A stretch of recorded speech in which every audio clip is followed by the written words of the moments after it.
to Thursday Night Stock Charts Live. This is where we review the potential closing price action of the major averages. We'll take a look at the weekly chart and how we want to set up for the new week. We're going to talk about economic data that came out this week. We're going to talk about PE ratios. We're going to talk about the Federal Reserve's balance sheet this week. We're going to talk about Bollinger Band squeezes, what I like to call contrarian squeezes. These are stocks that some that you've heard of, some that you have not heard of, that are in a very, very tight and very, very quiet consolidation phase. And there is a lot of energy built up in these stocks, and they're getting ready to rip. So if you want to trade SMCI, great. I'll trade it again too. But you'll be missing out on lower risk opportunities with potentially higher reward if you stick around and watch tonight. So let me share my screen and we will get started. But of course, let's say hello to folks. And we have Franklin. Welcome, brother. Jody, the lovely Jody. And we have Sean. All right. Thursday nights is a pretty quiet night. I'm questioning whether or not I'm going to continue to do these on Thursday nights because it's so quiet. But for now, we're going to keep it going. And we'll always come up with something else to do. Maybe a private live stream. I'm not sure. If you have any ideas, leave a comment. All right. So let's begin with, let me share my screen. That'll help. And we are going to talk about, first off, we'll just get a lot of the housekeeping out of the way. As we do each week, we talk about the economic data. Let me backtrack. Let me go first to Square's earnings. Then we'll come to this. So Square closed out the session at 67.96. Last tick was 76.4. That's got to be beyond the anticipated market maker move on this report. And sure enough, it is. The market makers expected an $8.38 move. So we are beyond that range. And what's going to happen here tomorrow morning is that they are probably going to bid these shares up higher. You'll wake up at 4 a.m. Eastern Standard Time, absent a geopolitical event, and you'll see them drifting up into the open, and they'll continue to move up higher at the 9 a.m. hour. Jeffrey, now I know your other YouTube channel, so I know you off the top of my head. Let's see. Count one more. Hey, looking up 52. How you doing? That's a good name. So expect a continuation breakout on Square. In fact, what we're going to do is we're going to talk about Square a little bit tonight in terms of where to from here. Where is Square possibly going to head to? Where are the resistance levels? Where are the support levels that we want to identify should we want to trade this? And I may be putting on a trade myself after we get done at 7 p.m. Eastern Standard Time. So let's talk about their earnings for a moment. I haven't looked at it.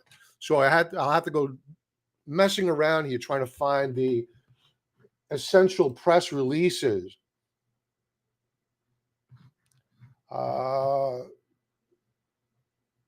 Okay. Block.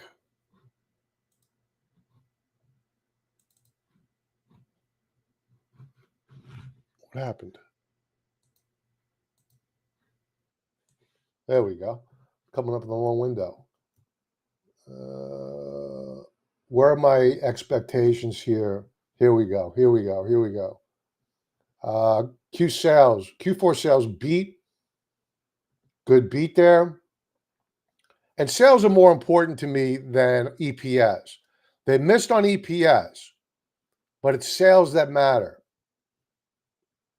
Gross profit up 17%. I don't know what the expectation is.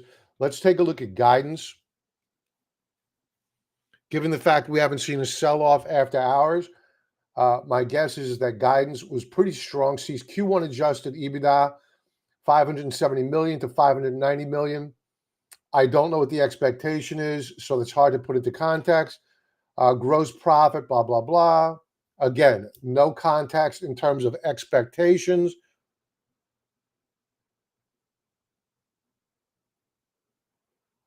Okay, so the surprise with a profit. I don't know how that's possible. They missed on EPS, but anyway, uh, I'm not seeing expectations here. So my apologies on guidance not being able to speak to it. We'll take a look after hours and we'll see what the expectations were and why these shares are holding their gains. But assuming that they gave strong forward-looking guidance, we're going to want to be positioned here, and we'll take a look at the chart of Square in a moment. So that's Square. Let's get to the weekly data that came out. We had leading economic indicators came in better this week than last, and it's showing in the 10-year yield. Folks, 10-year yield is at the highs not seen since November. Wednesday, we had a bunch of Fed heads out there, FOMC minutes, wishy-washy. Thursday, we had a miss on initial jobless claims, PMI on the services. That contracted further than what was expected, but it's still expanding. Any read below 50 is a sign of contraction. Above 50, we're still expanding. Manufacturing went back into expansion. We haven't seen that in a while.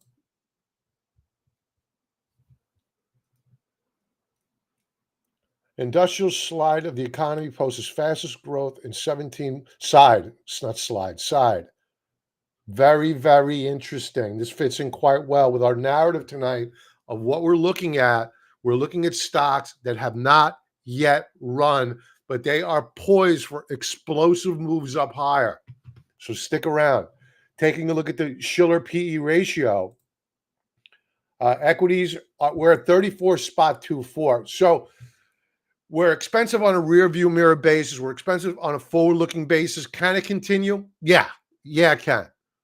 So just keep in mind, we're expensive. A rout can happen at any time, or a rug pull, whatever you want to call it cupcakes, but it will be nasty if we get a rug pull. And we'll talk about the driver of that rug pull in a moment. Now, it's all about bonds. For anybody that's out there and you're new to investing in stocks and you just joined this channel for a moment and you're saying, what's this guy got to talk about with the gray hair?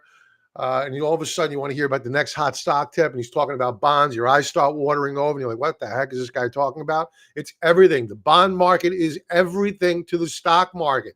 It's vastly bigger. And I always like to say that the bond market is the tail that wags the stock market dog. Ignore it at your own peril. So what the bond market is telling us, it's telling us a lot of different stories right now. It's telling us vis-a-vis the S&P 500 that the S&P 500 is good right now with an ease mode. How long does that last? Not quite sure. Now, also, we've had the 2s versus 10 yield curve. This is a bit dated. We'll go to today's closing price action in a moment on a weekly view. We are still inverted on the yield curve. A lot of people look at this and they say, oh my God, it's going to crash. The market's going to crash. No, it's not going to crash. It's going to crash when this starts going the wrong way, which is normalizing, moving up. Like back here, moved up. This is 2000, crash in the equity market. Here's the S&P 500, 2007. We moved up, crash. Right now, here's COVID, same deal. Right now, wall of worry, folks, wall of worry. So, I've been asked a lot these past few days, not today, but the past few days, is it time to go shorting this market? Individual stocks, yes, that are breaking down because the market is led by too few stocks charging up higher. NVIDIA, okay? Meta broke out today. Microsoft broke out today. Tesla, we're going to talk about that chart in a moment, but it is not breaking out to new all-time highs. It's a laggard. You're seeing a lot of laggards out there.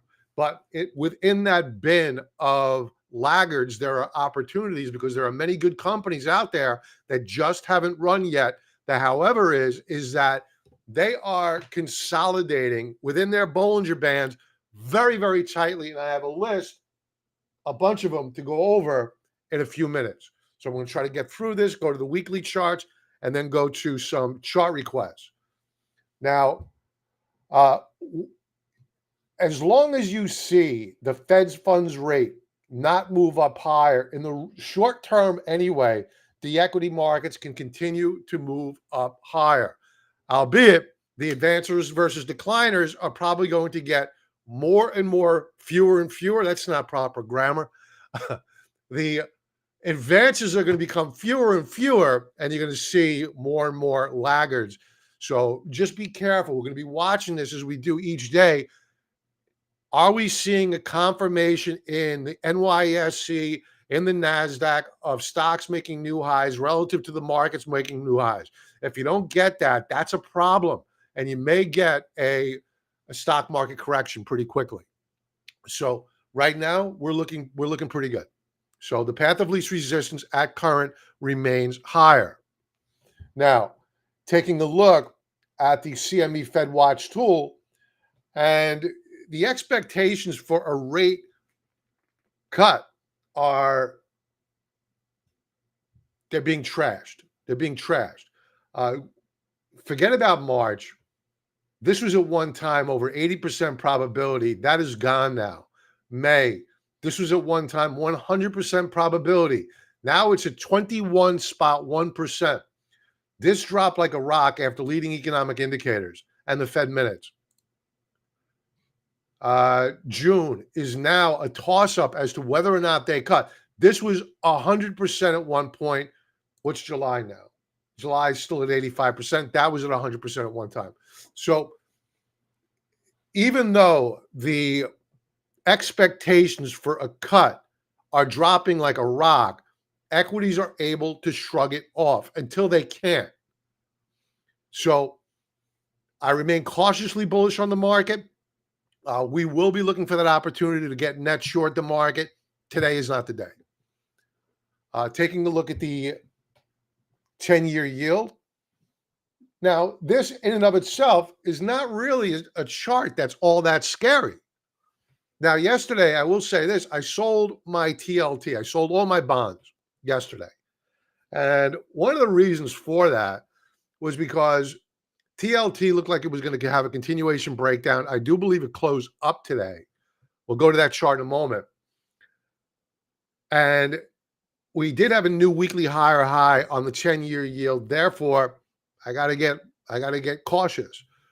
And the other chart that I'm looking at, while this looks pretty benign, not all that impressive, to be honest with you, this one here may change your attitude a little bit, as we used to say in Brooklyn, a little bit. So this one here is a yearly chart of the 10-year yield.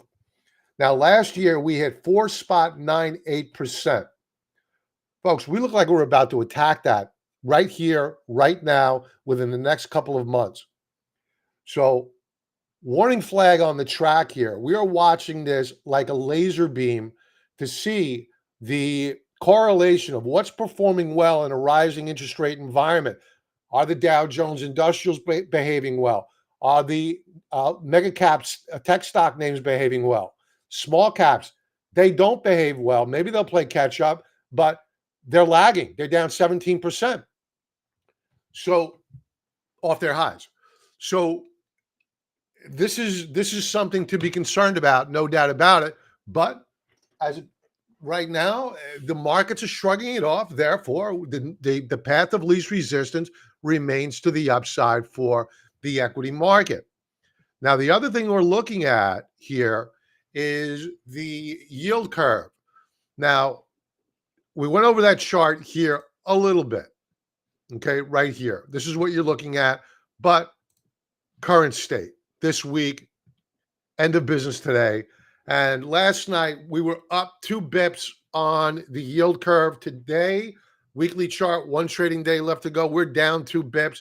So equities can continue to rally. We don't have a steepening of the yield curve.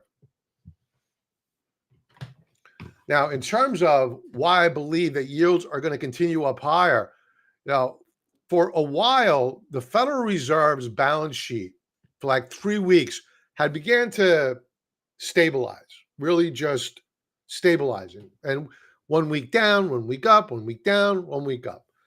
And then this week, this is a 1-year chart.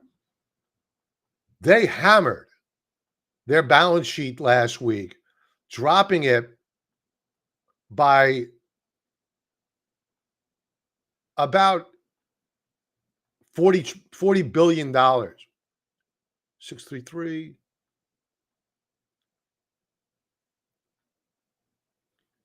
$50 billion. $50 billion. That's a lot of money rolling off their debt. So what are they doing? They're dropping treasuries into the treasury market, or they're letting them expire worthless.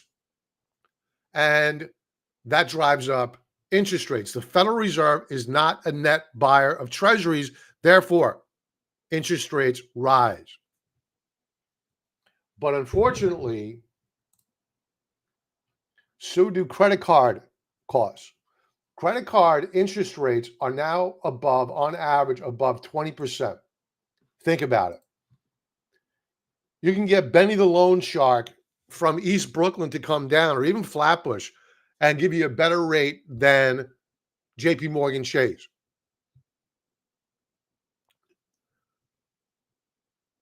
This is not going to end well. This debt binge is not going to end well at all. What else do I have up here? Concerns. Another ship down in the Red Sea, UK ship. Actually, no, it's not in the Red Sea. That's not the Red Sea.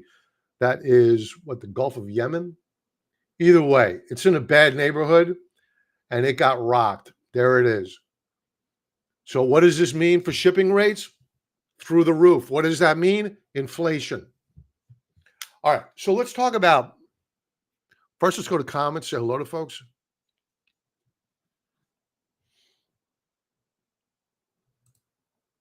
Jeffrey. Yep, Jody. Nat Gas. Yeah, we put on a trade on Nat Gas. When did we do that? Last Friday? Or was it Monday? Friday or Monday? Actually, no, we were closed Monday. I think I put it on last Friday. We got long using a call spread on Nat Gas, and I didn't take a look at the closing price action. We're up on the trade. We gave back a little bit today, and we bought a spread on Boyle, which is a leveraged ETF. Yeah, we bought that here. Right here on the 20th. And then we gapped up higher. So we're still up on the trade. Do we close at support? We're support. 1620. Yeah, we closed above support. So I still like the chart. I'm going to look to bail on this trade at around the declining 20-period moving average. We'll make those profits real. We'll find something else to do. I'm going to go over Tesla in a minute.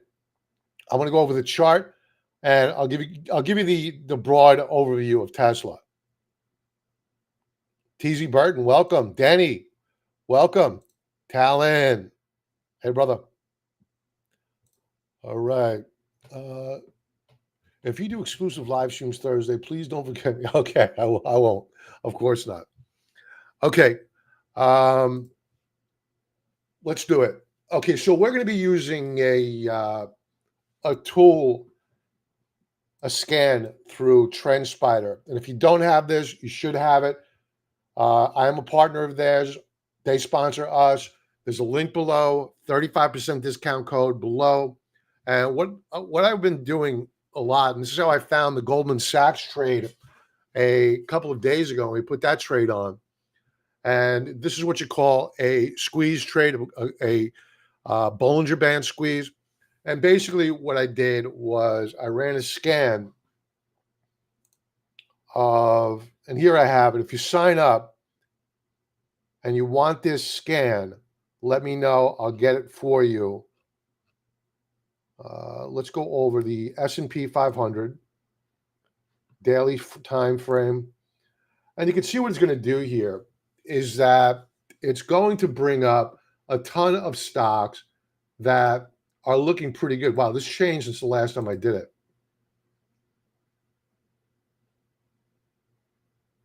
Why does this look different? All right, so we're going to stick with this for a moment. I'll go through a few of these. And what we're looking at here is not all of these stocks are bullish. Some may be bearish.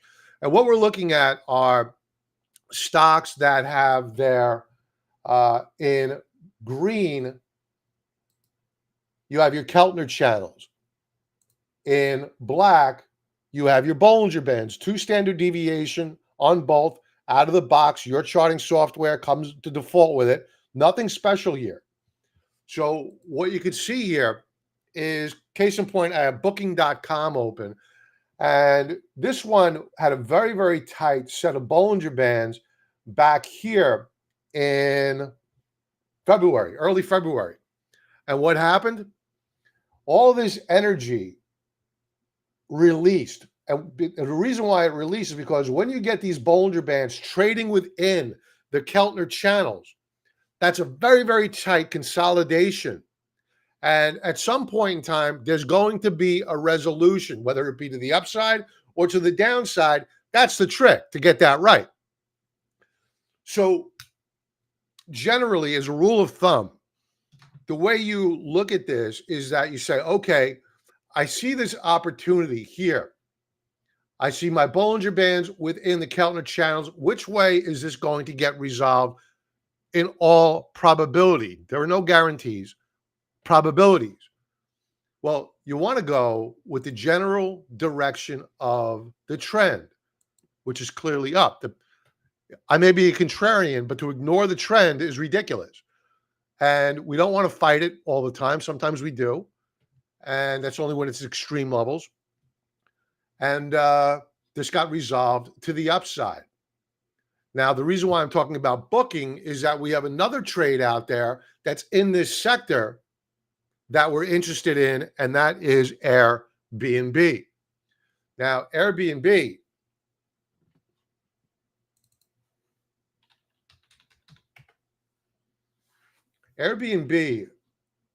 is looking really, really good. Now, this is one, I don't know whether or not I would go right out right now and buy a call spread or just sell puts and get positioned long of it.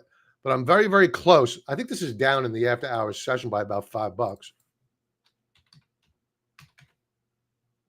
Yeah, on no news. I already checked. So, all right, that's nothing. So on any pullback here to around 153 per share, give or take a dime, it doesn't have to be exact, I'm going to be a buyer of Airbnb stock. Or at least not necessarily a buyer. Maybe I buy the stock. Maybe I buy a call spread. Maybe I sell puts. But whatever the trade is, it's going to be directionally bullish, if that makes sense.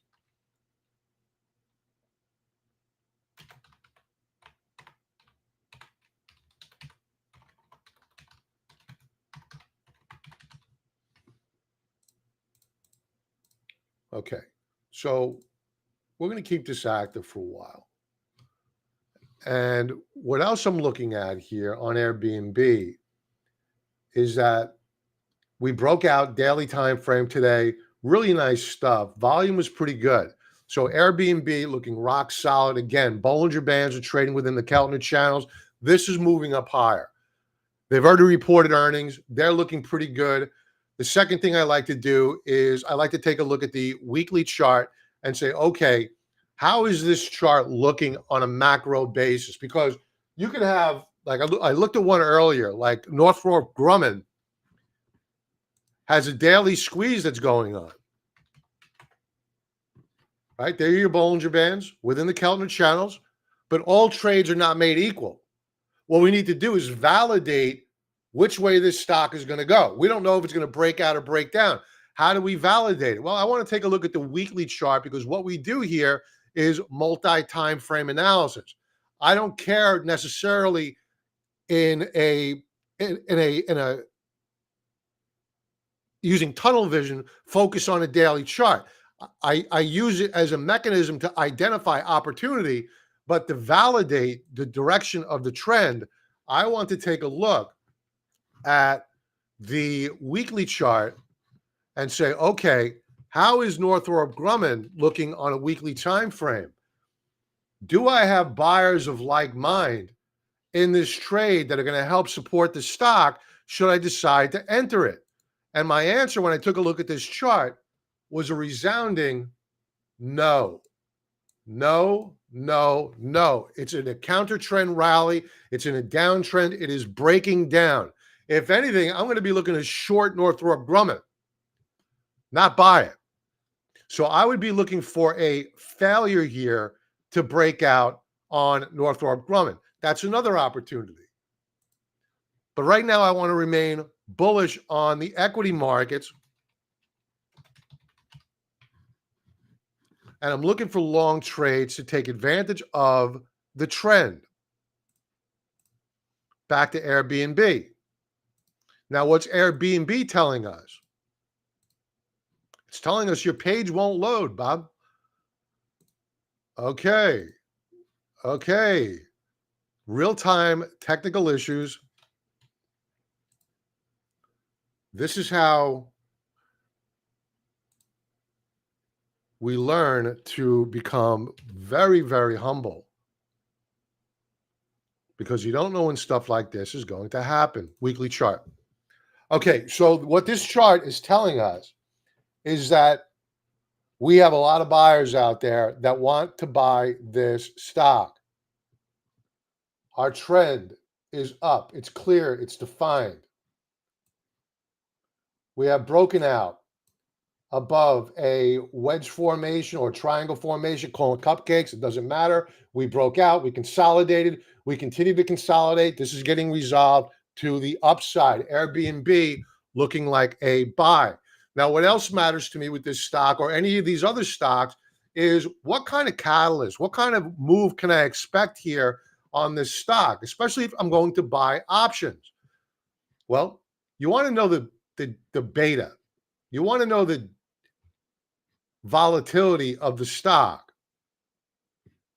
Well, they changed Yahoo Finance. And the beta of the stock is 1.24. It's acceptable. It's volatile, not that volatile. I mean, if you want volatile, look no further than our good friends over at SMCI. Oh, that's dropped down. This was over 2 last week. That's dropped down. Okay, you wouldn't know from today's price action. And what else I'm looking for here are the number of shares short, nearly 19 million shares short relative to the 3-month daily volume. So what this is telling me here is that I have a lot of shorts that are just waiting to get squeezed. So we're going to be looking to open up a position on Airbnb very, very soon. Now, somebody had asked earlier about Tesla, and I haven't forgotten. We're going to go over SMCI in a moment. We'll talk about that trade in a moment. Now, Tesla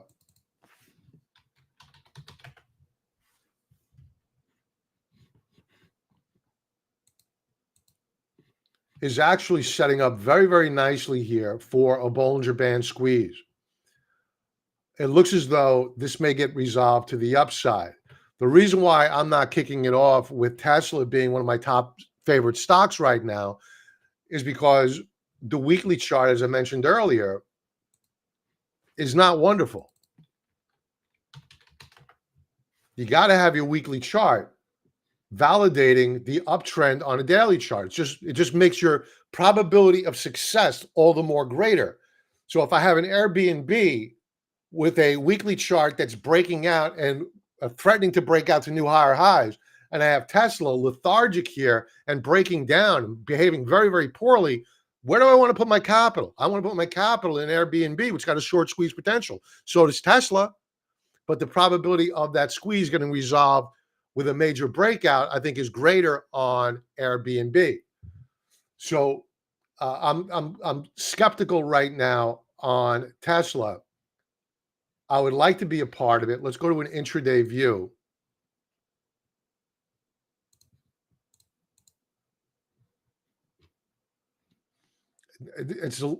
This market was up 3% today, at least on the Qs, and we closed up 1.36%. It continues to be a laggard. Another way to look at it is this way: is if you want to bring up SPY versus Airbnb.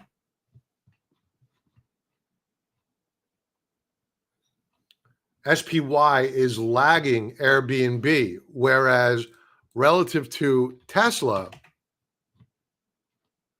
S&P 500 is up relative to Tesla. You want a stock that's outperforming the general market. That's showing relative strength. So I prefer Airbnb over Tesla. We have a bunch of other names here I want to go over quickly, and then we'll do some chart requests, and we'll go over the weekly charts and how we appear poised to close. And of course, we'll go over SMCI after I take a sip.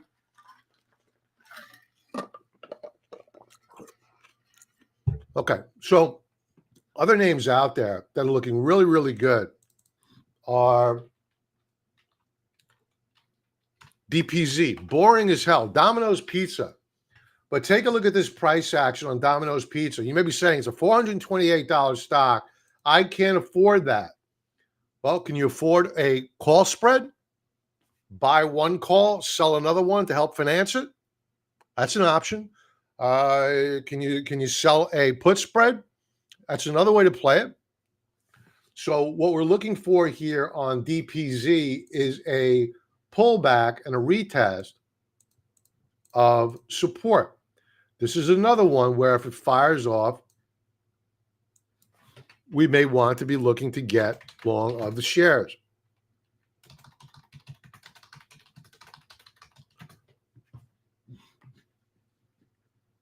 Now, the key is, how is this stock looking on a weekly basis?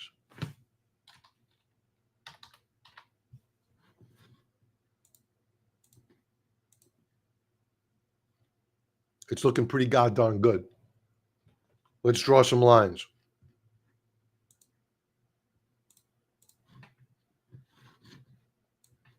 So here you have a potential breakout weekly time frame. Very, very tight consolidation weekly time frame. So you have a tight consolidation weekly time frame. Then you have on a daily chart, you have a Bollinger Band squeeze setting up, and it has not yet fired off. So what's the trade here? What could we do? You have a small account. How can you trade a $400 stock? Let's war game it.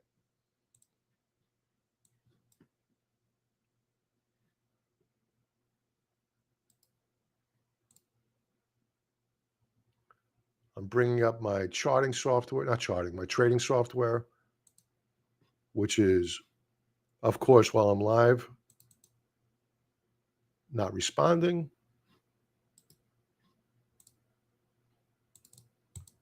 Come on, Schwab. Come on. You could do it. You could do it. Oh, my God. They're switching to Thinkorswim soon, and they have completely given up on their old architecture. I talked to them, and they're like, yeah, we really can't help you. Jesus Christ almighty. It just logged me out.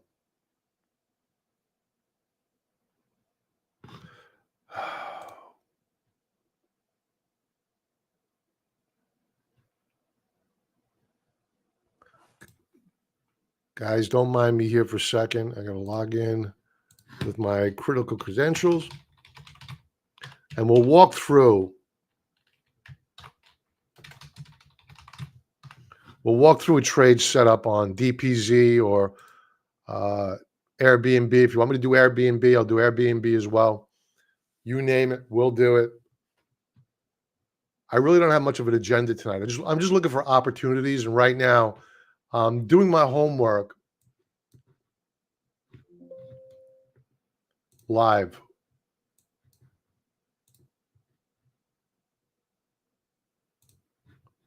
Okay.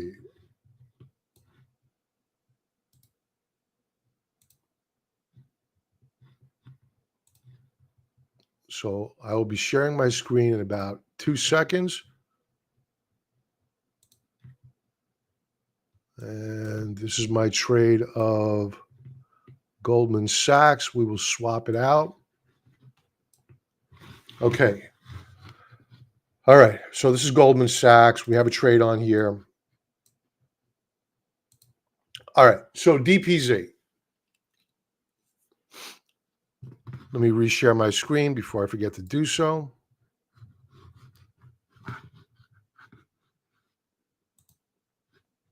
And we are live again. Sean, for you, my friend, I will most certainly do it. No doubt about it. Okay, so we'll drill down to a couple of trade setups here. Airbnb, I'm on DPZ. Let me get done with DPZ, and because I'm curious about what this is going to look like. I'm not familiar with the options on DPZ. I don't know how the markets are there. I may have traded them once a number of years ago. So when I'm buying options, I want to go out beyond 45 days. That gives us time to be wrong. So we'll use the 57-day option because all we're looking for here is a short squeeze. I'm not looking for an investment. I'm looking for a rip your face off 3-day rally, and then I want out.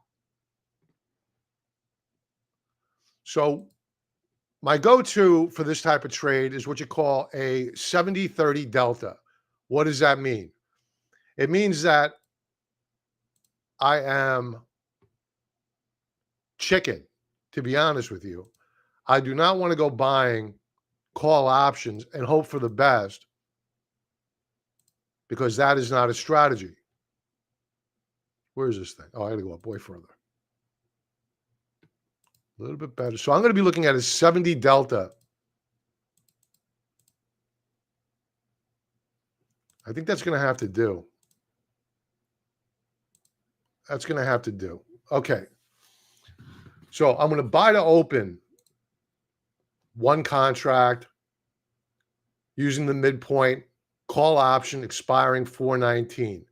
However, I don't want to use all this buying power. I want to bring in a partner. I want to offset some of the risk.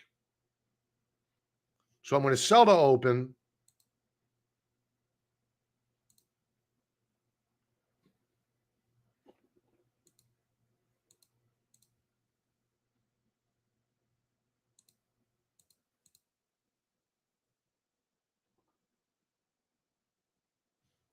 This is fine. A 460 call option.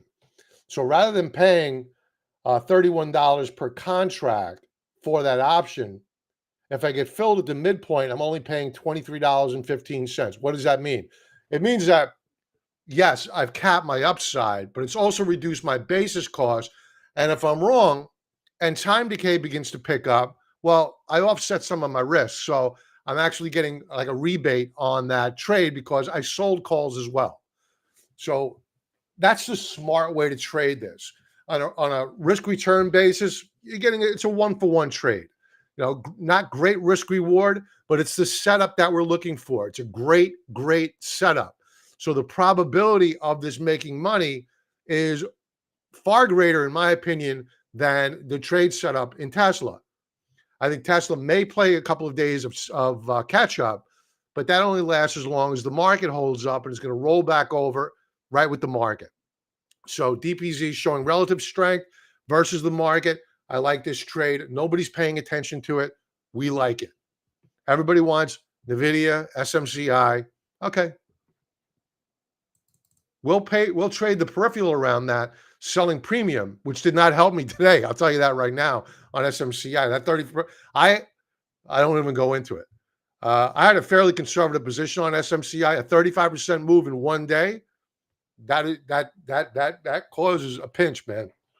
So we're looking for other opportunities out there as well. We're diversifying away from high tech beta. What else? We're going to take a look at Airbnb.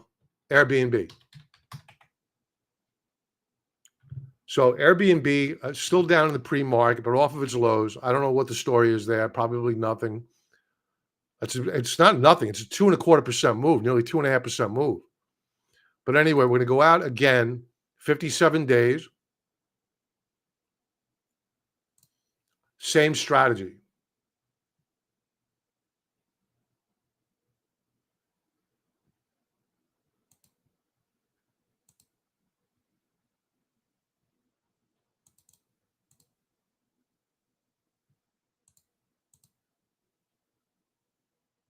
Okay.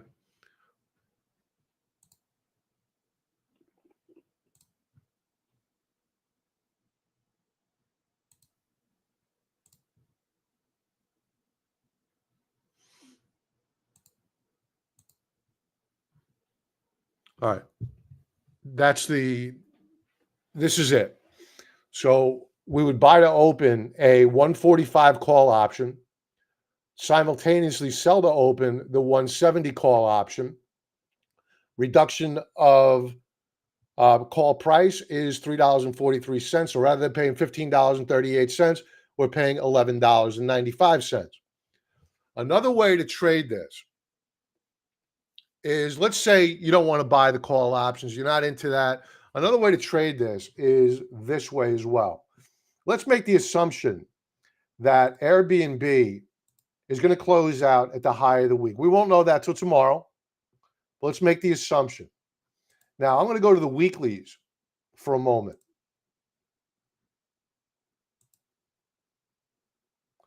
And let's say we want to go down to a 30 delta.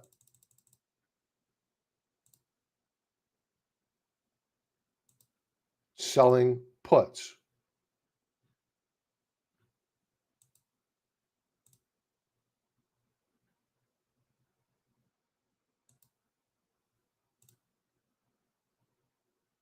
Wow, these are dollar wide. Ooh, Airbnb, I'm liking you even more. All right, that's a little bit too close to the money.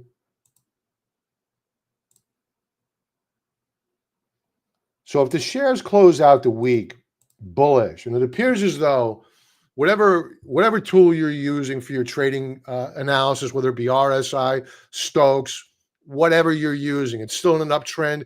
You feel confident. It could be moving averages. The stock is still trading above the 5, 9, 10-day moving average, whatever you feel comfortable with. And it appears as though it's ready to move up higher. Then what you could do here is sell puts. But you could sell them naked. You can get rid of this and say, okay, I'm going to sell a 30 delta, 34 delta put option. And I'm going to sell to open, say, 5 of those. And you could generate on a week $944 in cash flow, assuming that the shares aren't put to you, meaning the shares don't drop down below your strike price at 152.50 by this time next week, and the shares are assigned to you. You can always roll out of it if you don't want the shares, but let's keep it simple. They're assigned to you. Now, what if yields spike up higher and all of a sudden, wow, I'm long. I don't feel comfortable right now. I want a little bit of an insurance policy on this trade. Well, there's a way to do that as well.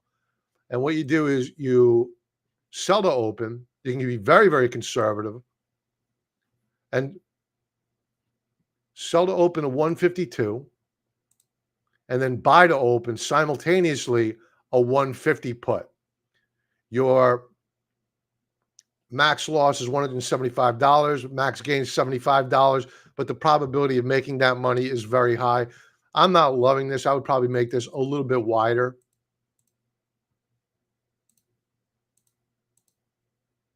My guess is here the premiums are not big on Airbnb. So not my favorite trade, to be honest with you. I prefer to buy the long call spread. That would be my go-to for this trade. The risk reward is just a little bit out of skew. I don't like it, to be honest with you. Um, do you look for inverted implied vol skew either before or after trades such as SMCI or NVDA? When you sold call as a higher implied volatility.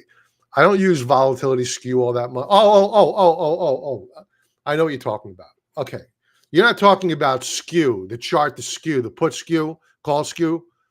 You're talking about the call options are skewed in your favor. Uh, they're more expensive than the put options in SMCI. Yeah, sure I use that because you get that IV crush. And honestly, I was hoping for that today after NVIDIA. Now, NVIDIA got an IV crush. You didn't get so much of an IV crush on SMCI. It's last look, it was around 88%. And that's what you get when you're trading a low float stock. Now it's up to 96. This was at 100% last week. So there's a lot of call skew going on here. So yes, Jeff. Yeah. All right. So that's what you're looking for. Yeah. I love it. I think it's a great edge. It's like the golden unicorn of the options trading business, right? I will take advantage of it. The problem with I would have reestablished the trade in SMCI today were it not for the fact that the market makers or whoever the powers that be are, what they didn't do is they didn't anticipate this move, or they did, and they're trying to backfill everybody in lower strikes to get them squeezed out. I wanted to reestablish going out to 4-5. The problem is, if I wanted to sell a call spread,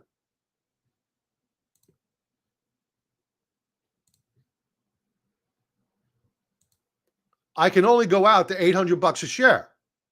The shares closed out at 975. So what's the guy to do? You can't take that kind of risk. So they should have them out there tomorrow. I'd be shocked if they don't have them priced out tomorrow. New strikes on SMCI. And we'll revisit it. We'll probably sell a 10 delta, maybe a 5 delta call option on SMCI. Maybe I'll get a little bit more aggressive with a 15 delta. However, it'll have a insurance policy on it.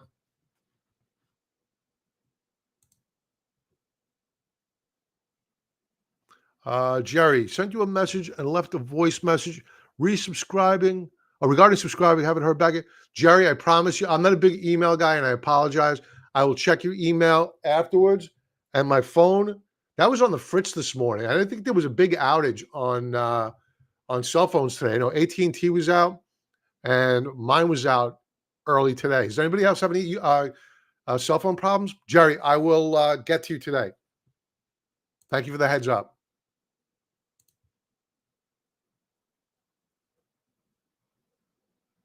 What am I looking at there? What kind of trade?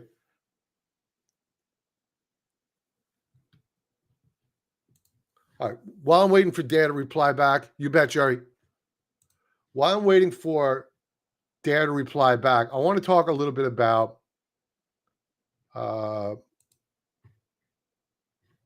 SMCI. So sometimes you're in a trade and, understand your environment. If your probability of success is not good, get out. And that's what we did today with, at least in my small account, we still have a position on. But in my larger account, we closed out that risk and we'll look to reestablish it.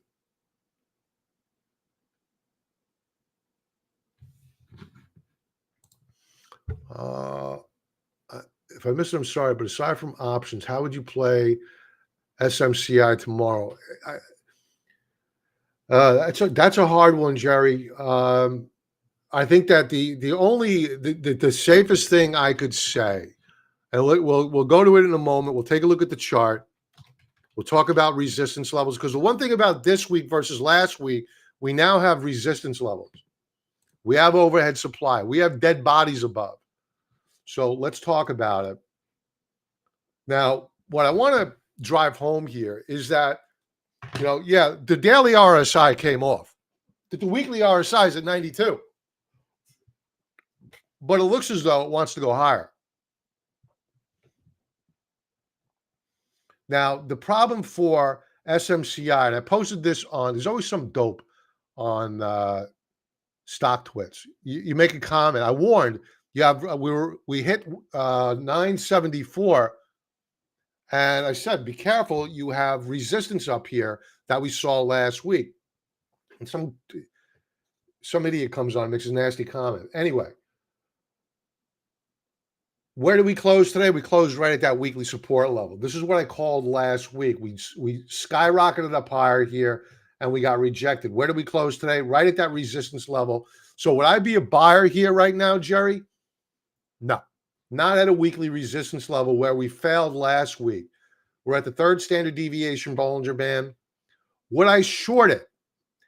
I would only short SMCI if they spike it up higher tomorrow, meaning they spike this goose up like they did last Friday, like 80, $100.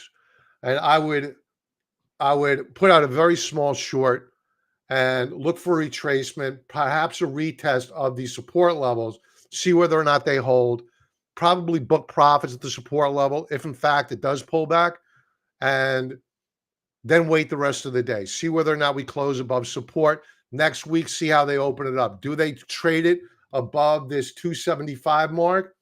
If they do, then what that means is that it's probably going to move up higher. This rising upper band of resistance diagonal is going to act as the upper band of resistance now, or it should. Now, volume on the week is not as amazing as last week, but still pretty amazing. So to go saying I want to go short SMCI right now, it's crazy. I wouldn't want to do it. Here's the daily chart. As I always like to say, the test is always at the top. Is this going to break out? Maybe. Is it going to break down? Maybe. I don't feel pressured to make that guess, because it's all it is a guess. The market's going to tell us. All I can do is take my crayon out and do this.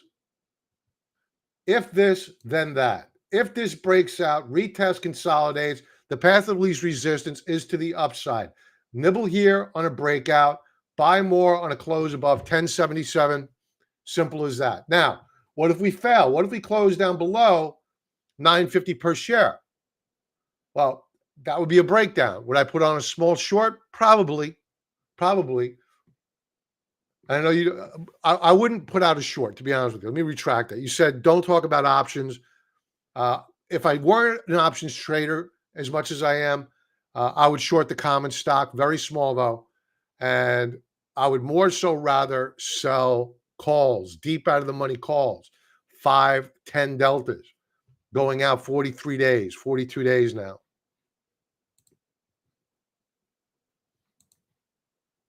Because we don't have another NVIDIA earnings coming up for 3 months. So there's not much more of a catalyst here to send this stock up higher, with the exception of the fact that shorts are getting themselves squeezed. I mean, the options market is crazy here. The options volume is just off the charts. And that's what's driving the market up higher. That's what's driving SMC up higher. Very thin float, lots of options being traded. When you buy an option, the market maker's got to hedge that option. He's going out into the open market buying shares so he doesn't get his face ripped off. And that's a self-fulfilling prophecy.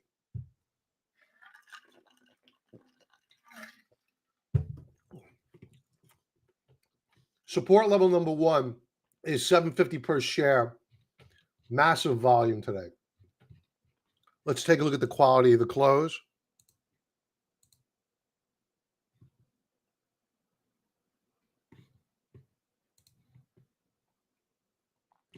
Bearish key reversal at 1,000. And this sold off to about 950 after hours, down about 20 bucks. I wouldn't put all that much into that.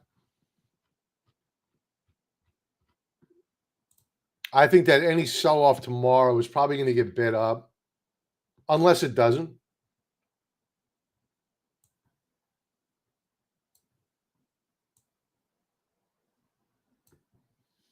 So what I'd be looking for tomorrow morning for a directional bet here is, do they open it down below this lower band of support on a 30-minute time frame? And most importantly, do they close it there?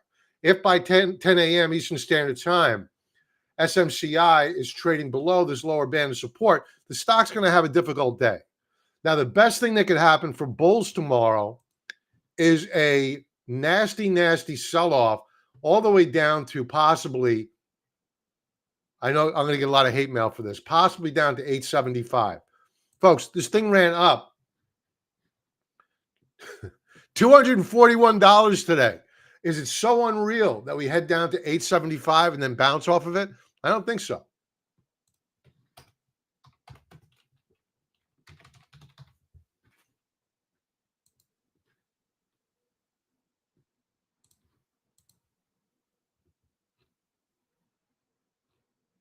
So that's my take on SMCI. I'm not a big raging bear here wanting to short the common stock. I think there's way too much risk, too much volume. It's in play. The street owns the stock right now. And what I mean by that is that it's the soup du jour. It's the stock in play. It's the GameStop of our day. So be careful. Be very, very careful here. All right. Let's take a quick peek. Oh, we only have a couple minutes to go. We'll go over some chart requests. I have Jeff needs clips, Cleveland clips.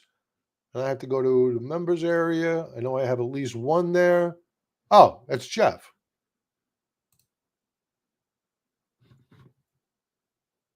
CVS, another one for Larry. Okay.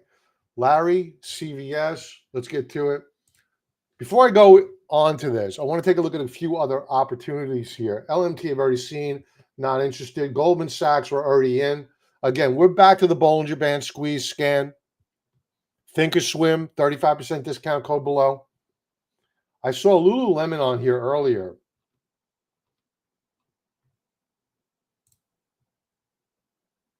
That's in a downtrend. I'm not interested. Look at Synopsys. Wow, what a move today.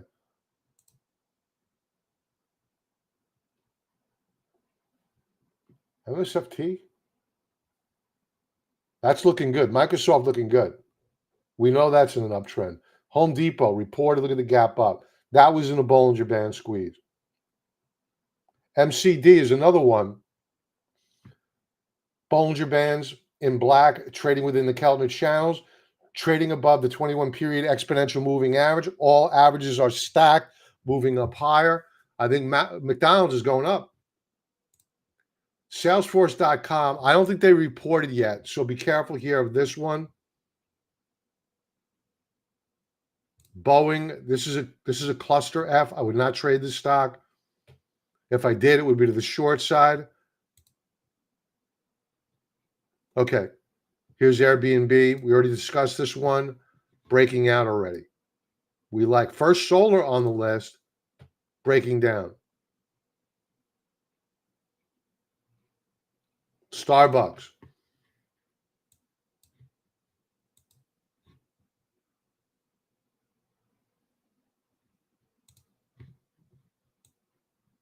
Starbucks improving, still trading down below VWAP. I'd like to see it close above that mark. If we get that close and we still have the Bollinger Bands within the Keltner channels, Starbucks could be a trade for us as well. Let's take a quick peek at the weekly chart. Looking good. Nice tight consolidation. 1, 2, 3, 4 weeks in a row now. Actually, more than that. This is a nice tight consolidation. Monthly chart. Monthly chart, Bollinger Bands trading within the Keltner channels. This is going to probably break out soon. Starbucks on our watch list.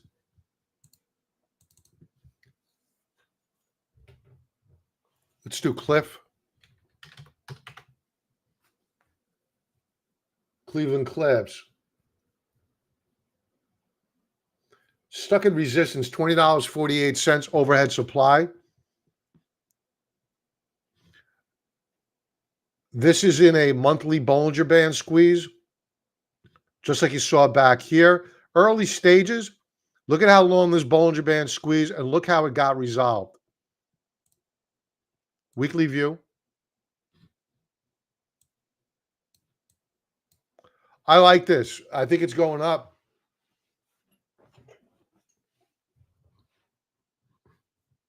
Here's my take on it. Here's what I'm looking at. Getting ready for a daily breakout. A close above $20.48 would have me as a buyer. Daily view. Nice higher lows here. We broke out of a wedge formation. Looking good. All systems go. And we're in a Bollinger Band squeeze as well.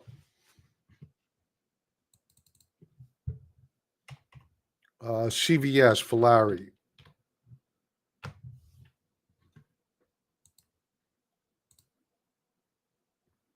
Let's go to the monthly view first. Stuck at resistance.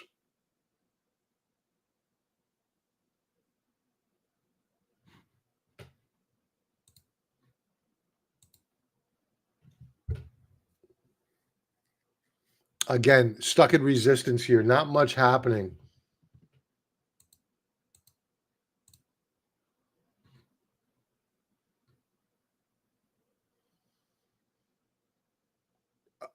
If I had to put my nickel down, I think this gets resolved to the upside.